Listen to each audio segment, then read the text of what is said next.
'Odela 2' cinema చూసొచ్చాను ఇప్పుడే. 'ఓదెల 2' మీద చాలా ఎక్స్‌పెక్టేషన్స్ ఉన్నాయి. నాకైతే పర్సనల్‌గా చాలా ఎక్స్‌పెక్టేషన్స్ ఉన్నాయి. ఎందుకంటే నాకు 'ఓదెల రైల్వే స్టేషన్' చాలా నచ్చిన సినిమా. లాక్‌డౌన్ టైంలో ఓటీటీలో రిలీజ్ అయ్యి షేక్ చేసింది ఓటీటీని. అప్పటికి మనకి 'ఓదెల రైల్వే స్టేషన్' మీద ఎలాంటి ఎక్స్‌పెక్టేషన్స్ లేవు.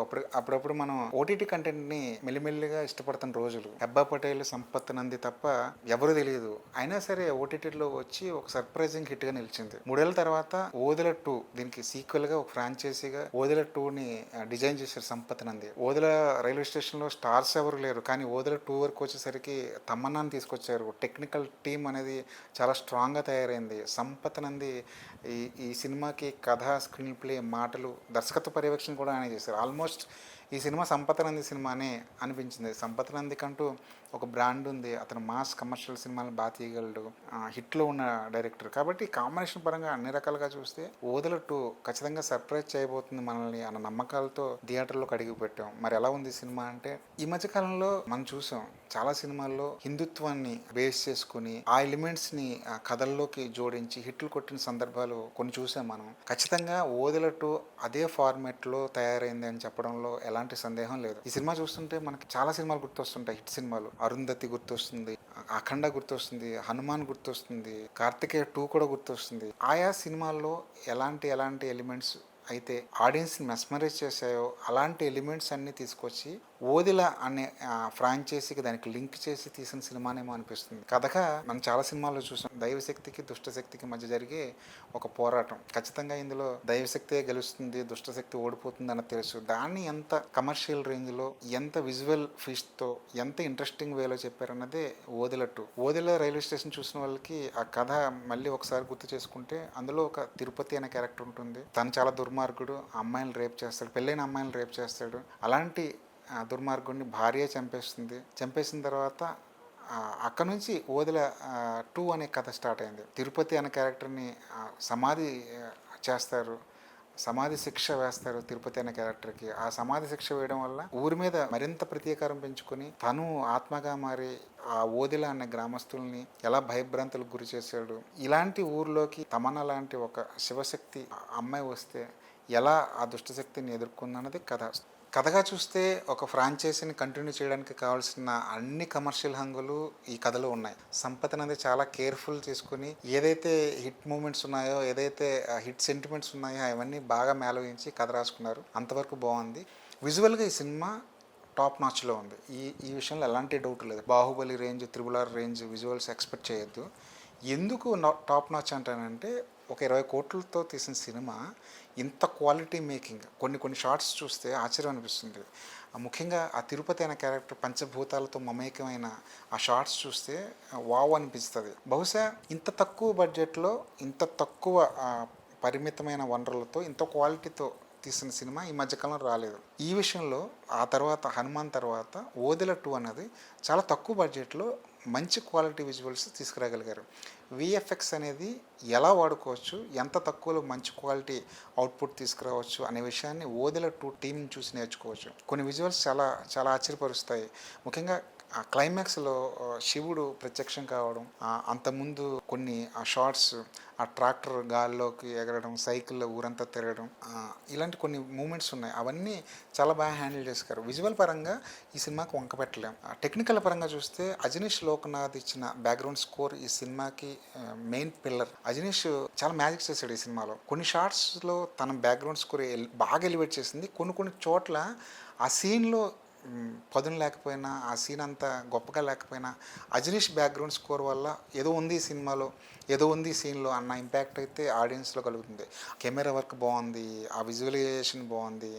కాకపోతే ఎక్కడ ఈ సినిమాకి ప్రాబ్లం జరిగిందంటే రైటింగ్ డిపార్ట్మెంట్ దగ్గర అక్కడక్కడ కొంత లోటుపాట్లు కనిపిస్తాయి. సినిమాని బాగా బిగిన్ చేసిన డైరెక్టర్ తర్వాత ఒకే ఫార్మేట్లో జరిగిన ఇన్సిడెంట్ని చూపించి బోర్ కొట్టిస్తాడు. తమన్నానే ఈ సినిమాకి బలం. అలాంటి క్యారెక్టర్ని ఇంటర్వెల్ ముందు వరకు తీసుకురాడు. తమన్నా ఎంట్రీ కూడా ఒక మాస్ హీరోకి ఎలా అయితే ఎలివేట్ చేస్తామో, మాస్ హీరోని ఎలా అయితే ఎలివేట్ చేస్తామో అలాంటి సీన్తో తమన్నా ఎంట్రీ ఇస్తుంది. ఆ సీన్లన్నీ బాగున్నాయి. కాకపోతే తమన్నా ఎంట్రీ లేట్ అవ్వడం వల్ల ఫస్ట్ హాఫ్లో మనకు రావాల్సిన థ్రిల్, మన ఎంగేజ్ కావడానికి తగినంత మెటీరియల్ లేదేమో అనిపించింది. సెకండ్ హాఫ్లో కొన్ని షార్ట్స్ చాలా బాగున్నాయి. దాన్ని బాగా ప్రజెంట్ ప్రజెంట్ చేయగలిగాడు. తిరుపతి విశ్వరూపం చూపించే సీన్ అయితే బాగా ఎలివేట్ అయింది. క్లైమాక్స్‌లో శివుడు రావడం ఈ 2 సీన్‌లు బాగా వర్కౌట్ అయ్యాయి. కాకపోతే ఈ మధ్యలో నడిచే డ్రామా ఏదైతే ఉందో అది చాలా స్లోగా, చప్పగా, రొటీన్ ఫీలింగ్ కలిగించింది. దానివల్ల రావాల్సినంత ఇంపాక్ట్ రాలేదేమో అనిపిస్తుంది. పైగా ఈ సినిమా మీద చాలా రకాల సినిమాల ఇంపాక్ట్లు కనిపిస్తుంటాయి. ముఖ్యంగా 'అరుంధతి' ఇంపాక్ట్ అయితే ఈ సినిమా మీద 100కి 100 ఉంది. ఇందులో ఎలాంటి సందేహం లేదు. కొన్ని కొన్ని చోట్ల కాంట్రవర్సీకి స్కోప్ ఉందా ఈ కథలో అనిపిస్తుంటుంది. ముఖ్యంగా ఆ ఫకీర్ క్యారెక్టర్ని డిజైన్ చేసే విధానం. ఓం నమ శివాయ పంచాక్షరి మంత్రానికి ఉన్న ఆ డెఫినేషన్ ఏదైతే ఉందో అది ఒక ఫకీర్ చేత చెప్పించారు.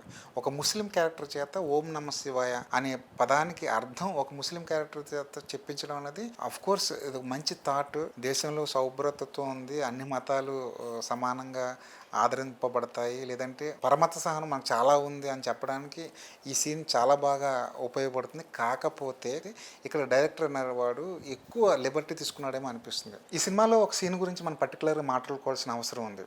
ఒక సీన్లో పంచాక్షరి మంత్రం వాల్యూ గురించి తమన్నా చెప్తుంటే దానికి ఎబ్రివేషన్, దాని అర్థం ఒక ముస్లిం ఫకీర్ చేత చెప్పించారు. కానీ కానీ ఇక్కడ ఒక అబ్జెక్షన్ ఉంది. కపాల మోక్షం అనే పుస్తకం ఒక మసీదులో బీరువాలో దొరకడం, అది ఒక ఫకీర్ ఆ పుస్తకాన్ని బయటికి తీయడం అనేది కాస్త అబ్జెక్షన్గా ఉంది. ఒక ముస్లిం మత గ్రంథాల మధ్యలో కపాల మోక్షం అనే పుస్తకం ఉండడం ఏంటో నాకు అర్థం కాలేదు. ఖచ్చితంగా ఇది డైరెక్టర్ ఎక్కువ లిబర్టీ తీసుకుని రాసుకున్నాడా, ఎక్కువ ఊహించి రాసుకున్నాడా అన్నది అనిపిస్తుంది. కపాల మోక్షంలోని ఆ విశ్వాసానికి ఇస్లాం మతానికి చాలా డిఫరెంట్ ఉంది. ఈ విషయంలో దర్శకుడు 1కి 4 సార్లు ఆలోచించుకుంటే బాగుండేదేమో అనిపించింది.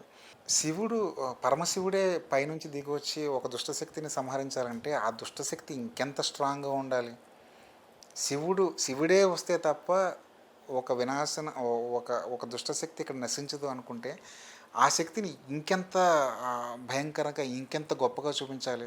కాకపోతే ఇక్కడ ఈ తిరుపతి అనే క్యారెక్టర్లో దేవుడే దిగి వచ్చి సంహరించేంత అంత బీభత్సం అయితే ఎక్కడ కనిపించలేదు. కాకపోతే ఫస్ట్ హాఫ్లో ఉన్న రక్తపాతం, హింస అనేది తగ్గించుకుంటే బాగుండేది. ఎందుకంటే ఇది దేవుడికి సంబంధించిన సినిమా. కుటుంబ ప్రేక్షకులు థియేటర్లకు వస్తారు. ఒక అమ్మోర్లాగో, ఒక అరుంధతిలాగో రిపీటెడ్ ఆడియన్స్ ఉంటారు, వాళ్ళలో ఫ్యామిలీ ఆడియన్స్ ఉంటారు అని డైరెక్టర్ భావించుంటే కనుక రక్తపాతాన్ని, హింసని తగ్గించుకుంటే బాగుండేది. ఈ విషయంలో దర్శకుడు ఇంకొంచెం శ్రద్ధ తీసుకుంటే బాగుండేది. మొత్తానికి ఓదెల ఆడియన్స్కి నచ్చుతుందా లేదా అంటే, ఓదెల ఫ్రాంచైజీ ఇష్టపడిన వాళ్ళకి, ఓదెల లాంటి సినిమాలు నచ్చే వాళ్ళకి ఖచ్చితంగా ఓదెల 2 నచ్చుతుంది. విజువల్గా ఈ సినిమా ఇంకొంచెం కొత్తగా ఉంది. ఓదెల కన్నా భారీగా, ఓదెల కన్నా క్వాలిటీ మేకింగ్ ఇందులో కనిపించింది. అక్కడక్కడ కొన్ని లోటుపాట్లు ఉన్నాయి. దాన్ని సంపత్ నంది కాస్త దృష్టి పెట్టుకొని చక్కగా రాసుకుని ఉంటే ఈ సినిమా ఖచ్చితంగా అరుంధతి 2.0 అనిపించుకునే స్థాయిలో ఉండేది. ఇప్పటికైనా మించిపోయింది లేదు. సరదాగా ఒక విజువల్ ఫీస్ట్ చూద్దాం, సరదాగా ఒక దేవుడికి దుష్టశక్తికి మధ్య జరిగిన ఒక యుద్ధాన్ని చూద్దాం అనుకునే వాళ్ళకి ఈ వారం మంచి ఆప్షన్ ఓదెల 2.